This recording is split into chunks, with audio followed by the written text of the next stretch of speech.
Well, good morning. This is another day here in the Twisted Knot Wood Shop, and today I'm working on a shop improvement project, something I've been wanting to do for quite a while, and a tool that I've been wanting for ages, and that project is a sandblasting cabinet. Now I'm starting it on YouTube. There are many other sandblasting cabinet videos, but some of them are built different ways and different sizes, and I'm going to show you the one that I designed. I sat down at SketchUp and came up based on plans I've seen or sizes from, say, Harbor Freight or other people that have made their blasting cabinets. And the ones that Harbor Freight had, to me, seemed a little small, meaning left and right, and the depth, I guess, is similar, being too small. So I sat down, and this is with SketchUp, this is the view if you're standing looking at it from the front. Them black circles there is where you stick your hands into where the gloves would be on the inside. And it's about 48 inches left to right and about 2 foot deep. And I believe that this would be a very good size for what I intend to use it for. So many times in the shop I've always wanted to have, clean up nuts, bolts, little bits and pieces, and I always end up using a wire wheel, and well, that gets tedious. And in the past, if I ever needed to do something larger, I would take it over to a friend's house. Actually, his mechanic shop, and he has a sandblasting cabinet there, and I would use that. But that's clear across town, and so I finally decided I'm going to make one. So there's the front view. And this would be the side view, the right side in this case, and the legs are 1x4 pine, cut and then glued together, and this it'll look like from the side view. And right now, the first part I'm cutting is the back. And these dimensions were provided by SketchUp after I modeled it, and these dimensions are accurate cut on the table saw. But the little clip corners here, I suppose I could use the sliding table over there with that saw, except for right now that saw is set up with dados, or a dado head. And it's just easier for me to take and cut this with the skill saw. Now, I got it laid out. If you look closely, you can see that line right there, and this one over here. And by these dimensions, 29 inches down, and then that made the mark, which is where that corner is right there. And then down here, 6 inches is for the, oops, I forgot to lock the dumb thing. Sorry about that. 6 inches down here is for the poop chute. When you take the bottom off of it, the sand that has been used or has got cluttered up with whatever you blasted off, that dumps out the bottom. And that dimension from there to there, according to SketchUp, is 25 inches. Well, I put my tape on it, and it is precisely 25 inches. So that's the glory of SketchUp. And if you guys aren't using it, by God, you ought to get your ass in gear and start learning how. It's not that hard of a learning curve, and it's a huge benefit in the shop.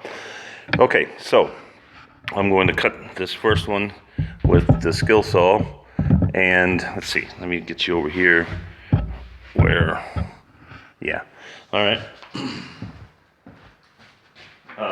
It's always important to set the blade of the skill saw so it's just slightly deeper than the object you're cutting. The reason for that is it's a lot easier to control with that blade being so, if it's all the way as deep as it can be, and you're cutting only a thin piece, there's a whole lot of movement there that you can do, because the blade is cutting, a lot more of the blade is down in there, and it's hard to control it, at least for me. And I've been using skill saws for, well, 40 years, and I could damn well peel a grape with one, so I have no problem cutting this line as accurately as the table saw. It's just a little bit simpler in this case. Use a stick to bring it up off the table so you're not cutting into your work surface. And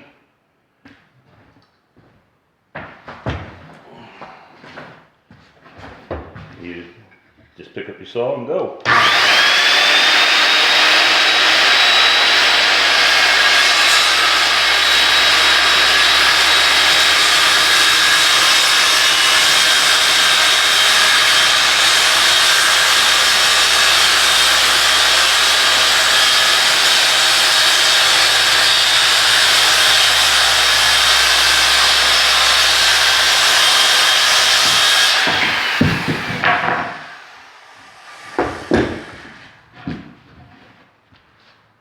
And that's one corner, and then I'll do the other corner, and the back will be completed, and then I'll move on. I'll pick up this video here, well, and whenever I decide to.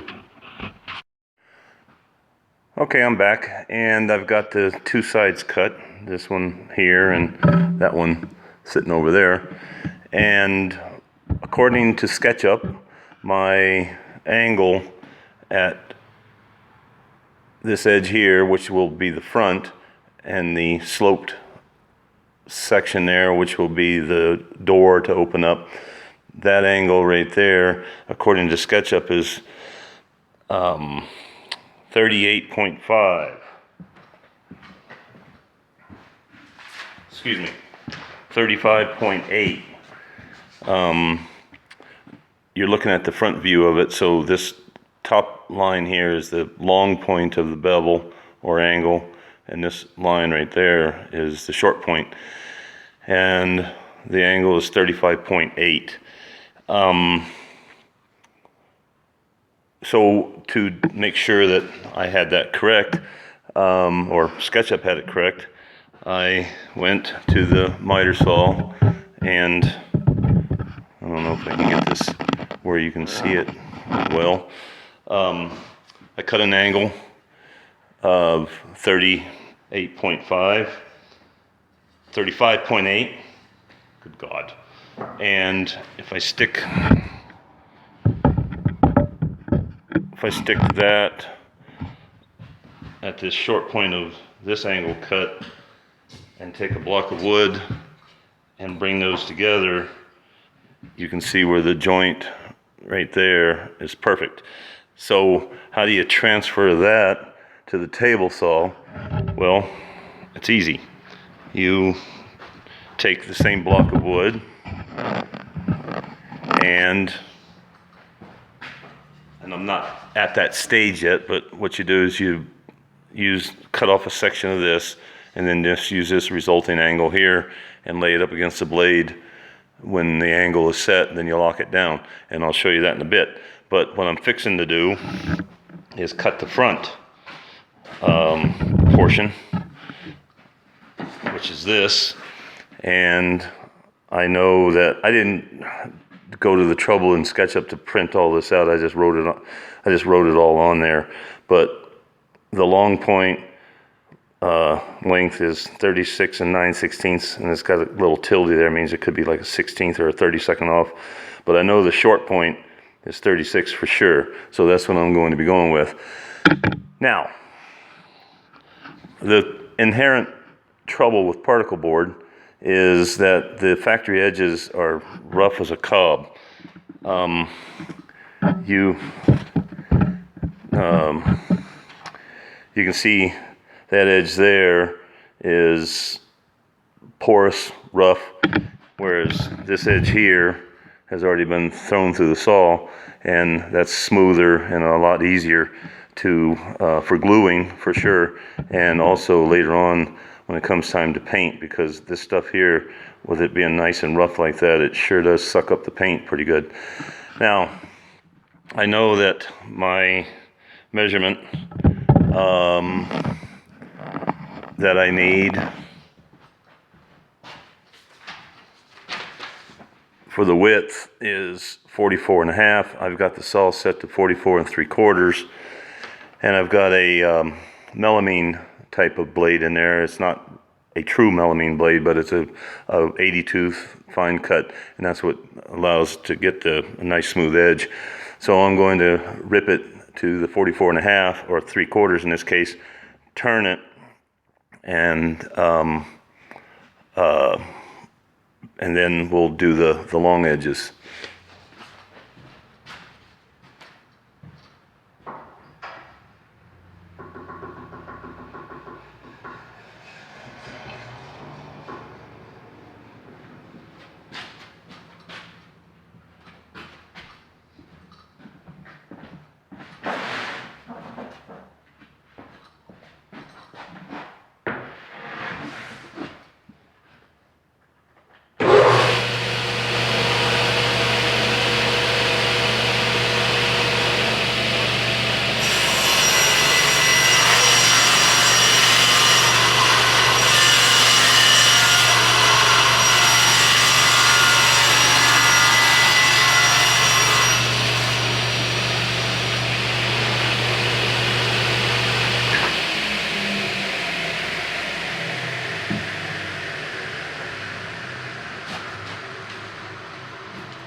All right, so that's the width this way, and I know my length to the short point is 36.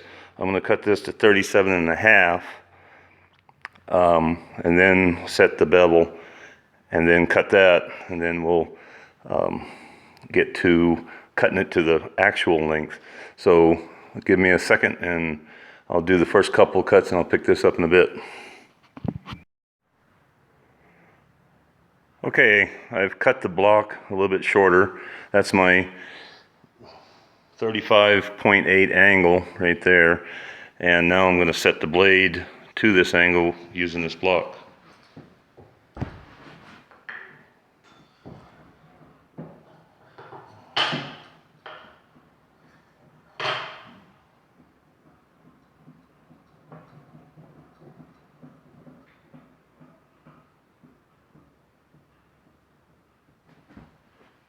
And you get down there and eyeball it from the front.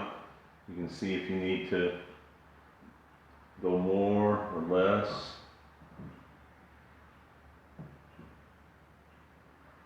And that looks to be about right. Always when you're on your table saw and you set an angle, provided your table saw has one, the lock knob, make sure you set the lock knob so that it doesn't change. Sometimes it can, depending on how cheap your saw is. I've got the fence. I got the fence set to 37, which is more than what I need. And I've already turned the piece of stock to what would be the height, and I'm ready to cut that bevel angle.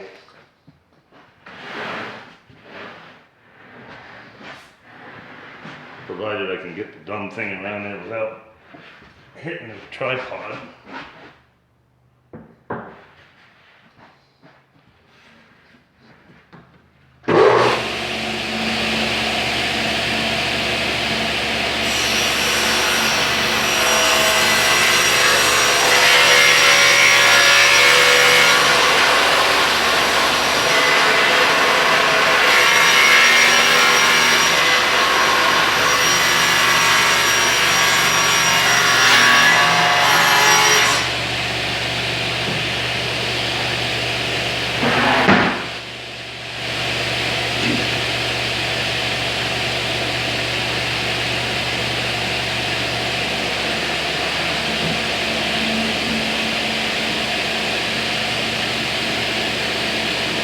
Now, since that edge there is my long point, I can set the fence to the long point measurement and then go from there.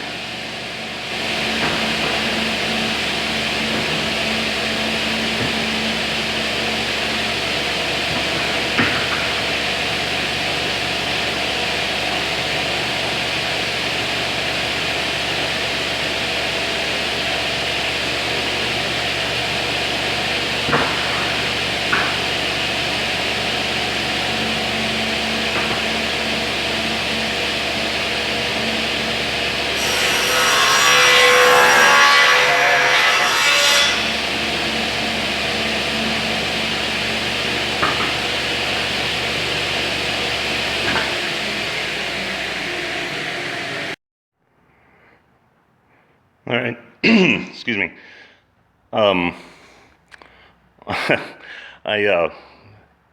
In my filming there, I'd forgotten to set the blade back up to straight, so, or 90 degree.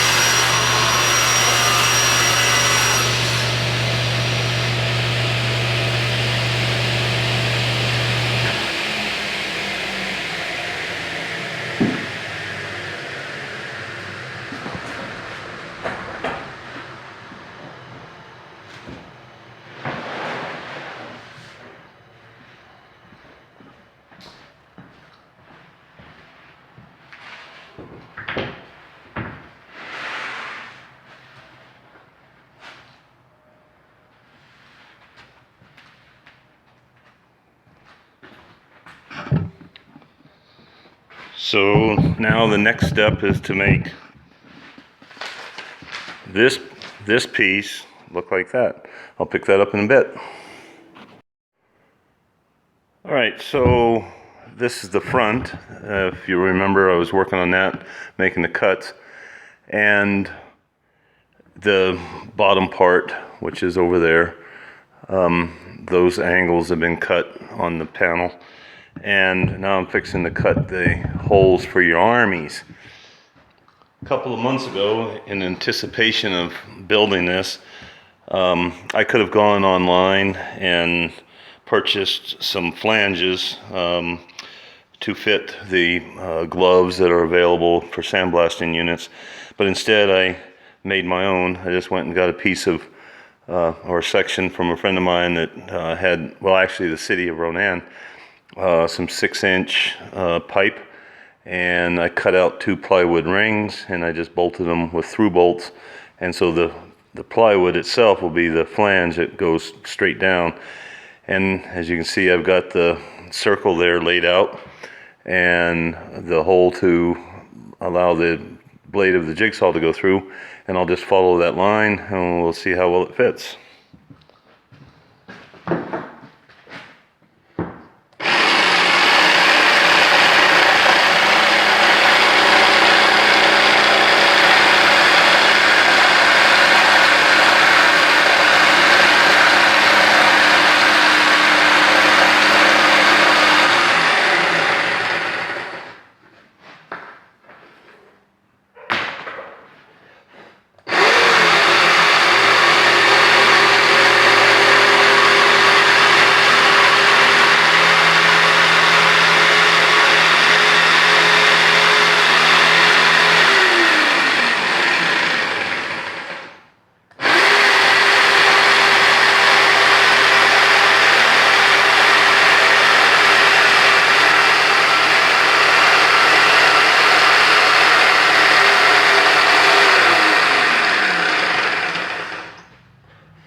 And there we go. One more, and then I can put this pig together. We'll see you in a bit. Well, welcome back. This is now Sunday. Yesterday I was leaving you with where I was laying out that front section there, and all the other parts were cut, and by the time it came to assembly, it got to be rather hectic because of all of the angles that are involved here. This being the bottom, and that angle, and then trying to put the front, which is there, in between the two sides, and that has an angle on it. And so with having to make a bunch of assembly sequences using jigs and braces and forms to hold this thing to get it assembled, made it kind of difficult for me to pick up the camera to film it, because it was, like I said, it was rather involved. Now you're looking at through the top, and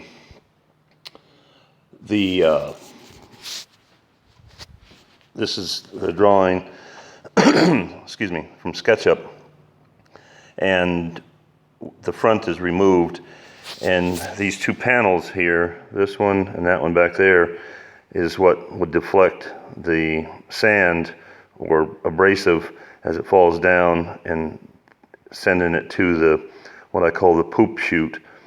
Come time to remove whatever media you're using, unscrew the bottom, and then all of the media will fall out. And if it was left square, like it is in there right now, that would be difficult. So, because it would pile up, you know, on those little side portions there. So that's what the idea of this is. And so what I did was, based on SketchUp's dimensioning, meaning the dimensions it gave me, I was able to cut a piece of cardboard just to represent what it would look like in there. And if I stick it in here and pretend that it's glued or a piece of wood, you can see how that fits in there kind of nicely. Yes, it's cardboard. I cut it with a utility knife, but it's close enough to give me that the dimensions work. And so what I'm going to do is cut two pieces of masonite, one there and one there, and put them in, and figure out how I'm going to have captured let me take this out. I'm going to have a captured nut arrangement there and up above, so that when I unscrew the poop chute's bottom from outside, that the nut will stay in position, and then I can put it back on. So that's what I'm working on now, and I'll pick this up in a bit. Okay, I'm back, and those captured nuts that I was talking about ended up being a aluminum plate with a hole tapped in the center of it for a 5/16 bolt, and then that aluminum plate was screwed to the bottom of the unit to keep it from spinning. And so that when, I'll show you here in a second, when that dark plate is removed from the bottom, that captured nut doesn't spin around or fall off. And the upper piece of masonite has been installed. Behind that is one of those captured nuts, and the shelf, that I guess you could call it shelf members that support the metal grate, expanded metal grate, has some slots cut in it to support two pieces of pipe that'll go in there to strengthen the metal grate that sits in there so that it doesn't bow in the center. And back here is the base plate, two little bolts. These are shouldered bolts. They have flanges on them. So in other words, you eliminate the need of a washer. It works pretty good. And in the center, in the interior of this unit, I was going to paint it. And then I got to thinking, well, that's a dumb idea. Because the sandblasting will remove the paint. So I thought of another thing. Well, what about a rubber product? And I got to thinking a little bit more, and there's a roofing product that's called TPO. And if I was to paint the inside of this white to make it better, why not use a material that's already white? And if you look at it really close there, you can see that white section is considerably thicker than the back section. So since this is rubber, and the sand will blast off of it or bounce off of it, it made it the most opportune or most best product to use. So the whole side has been painted with latex contact cement, and so is that side. And these are the two pieces that will go in there. And this one over here is almost dry.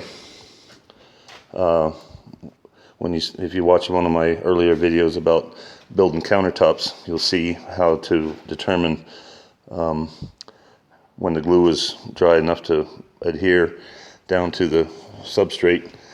And the panel that makes up that slope over there is nothing more than a piece of masonite, and the edges were, let's see, the edges were chamfered on the belt sander to allow it to nestle in there like you see that one does. Had this been a 1/4 inch thick, it would have been kind of a little big old gash there to look at or to collect debris. So that's ready to go in, and the metal screen is over here. And it's a funny story about that.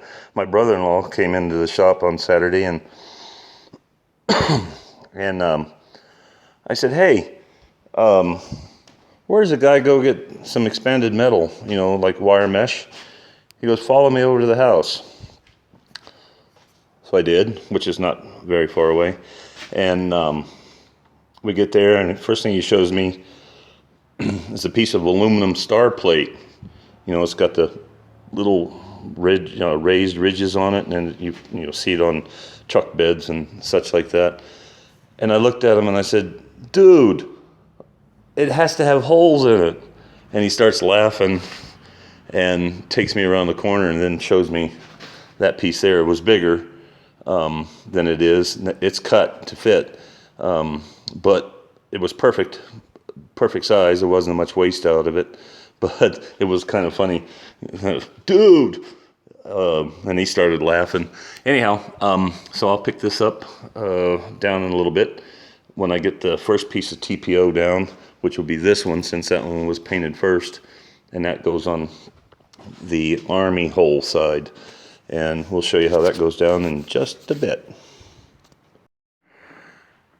Okay, the contact cement has had a chance to dry appropriately, and if you don't go back and look at my countertops video, what you do is you rest your hand, the back of your hand, onto the painted latex contact cement surface, and if it feels wet, then it's not dry. And you can easily see that on that one where that milky white color is still there. That was the piece that was painted second, whereas this piece here was painted first, and you can see where that is not the same milky white surface that was on the other one. And plus, if I lay my hand down on there, you don't feel the hair on your hand tacking. Also, you can take and lay a piece of newspaper down there, and pull it up, and it shouldn't stick. But when it does stick is when this painted surface meets up with the other surface, which is what I'm going to do right now. And let's see, where can I put this tripod where you can see what's going on and not get involved with the light. Alright, I guess that's going to be about it. Right about there. If this was Walt Disney, I'd have a camera crew, but we're not. So what do? How do you stick the material, since it's got glue on both sides, so that it doesn't stick where you don't want it to stick? Well, you take some wooden strips, which I have a bunch of to cut different sizes. I do an awful lot of countertops, and see, here's the sticks. And so you lay them down, and the idea is that the sticks will keep the whatever it is you're gluing from falling down and sticking to the glued surface before you're ready for it to stick. And I've never glued this stuff down before, this TPO that I was showing you earlier, this material here. I've never tried to glue this before. By all theory, it should work. I'm throwing caution to the wind here and gonna try it. So, since I'm working in between a captured area, and it's not like a countertop where I have, open, edges, I've made cuts on this TPO so that it'll fit in here. And then, excuse me, and then I use a J roller, and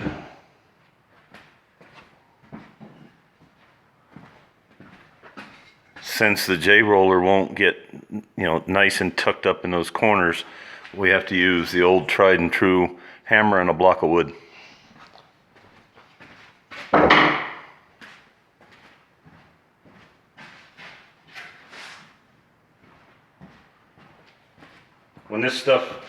When this contact cement is dry, you can pick it up, handle it, and it'll be fine. But like I said, I've never done this before with this material, so you're seeing it at the same time I am.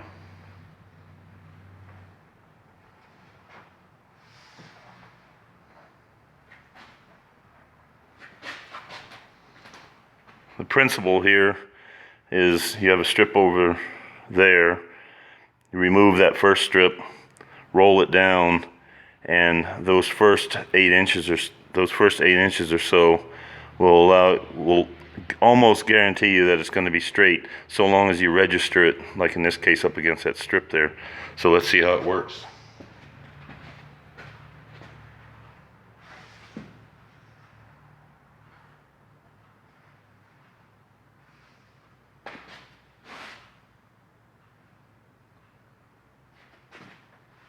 The idea is to make sure it's setting right before you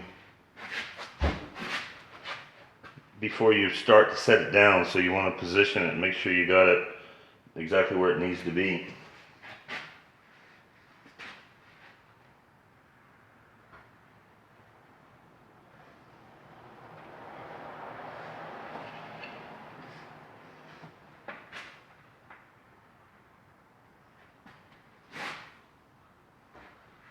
I think that's pretty close. All right, so I'm going to remove the first strip.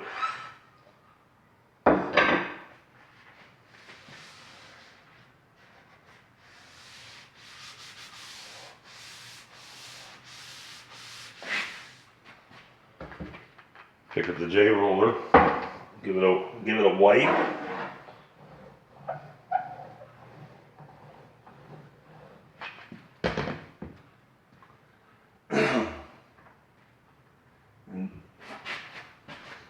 And it's just like, excuse me, and it's just like laminate.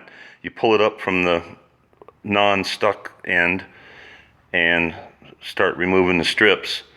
You know, remove the strips as you work along the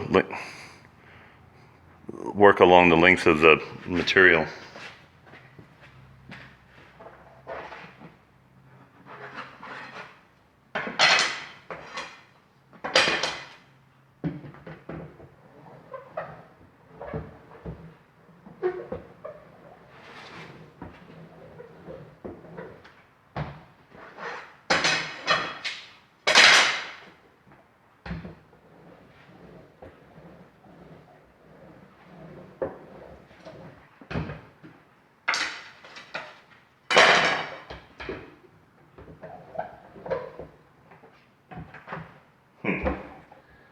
Keep hitting my head on the top of this box.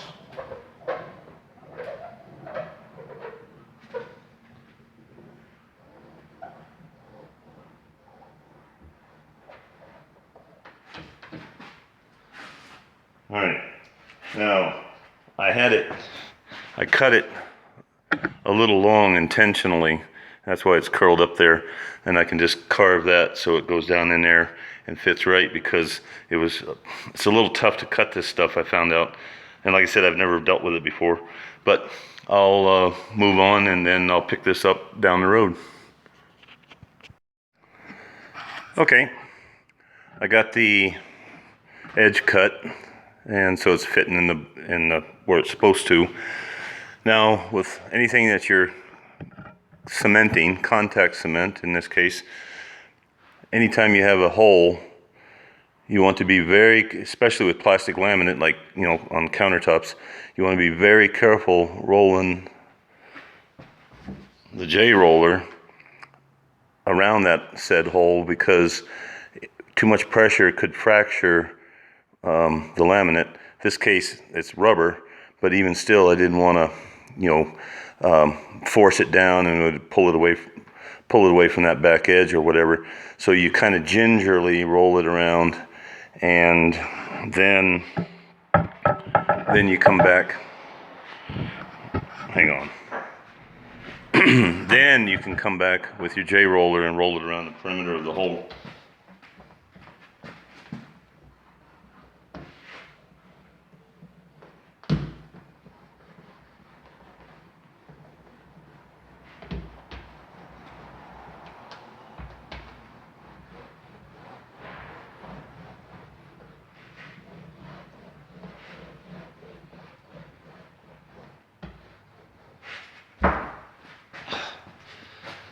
And all I got to do is cut the next hole, turn the box completely upside down, and put this other piece, which might be dry by the time I do that. You can see it's still kind of milky right there on the south end of the piece there. So that's not quite ready, but by the time here's another thing. Since I've never dealt with this TPO before,